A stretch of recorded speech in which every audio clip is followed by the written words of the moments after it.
स्वामी समर्थ। माझ्या चॅनलमध्ये आपलं सर्वांचं स्वागत आहे। कसे आहात? मस्त आहात ना? स्वामींची सेवा करायला विसरू नका। स्वामींचे नामस्मरण करायला टाळाटाळ करू नका। कितीही काम असो, कितीही कामाचा ताण असो, व्याप असो, तरीही स्वामींचे नामस्मरण करत राहा। तर आज मी तुम्हाला एक सेवा सांगणार आहे।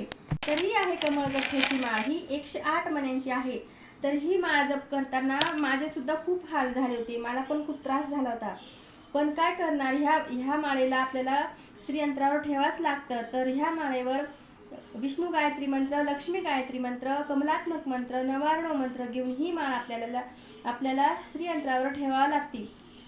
पण ही माळ खाली टच होऊ देवाने लागत। ह्या माळेचं काय करायचं, ह्या माळेला ह्या गोमुखात टाकून ह्या गोमुखीमध्ये आपण ही माळ अशी घेऊन ह्या माळेवर आपण सगळे मंत्र जप करायचे। माळ कधी पण आपली झाकलेलीच पाहिजे। हे असं जप करायचं ह्या माळेवर। मग तो जप झाल्यावर ती माळ काढून आपण श्रीयंत्रावर ठेवू शकतो।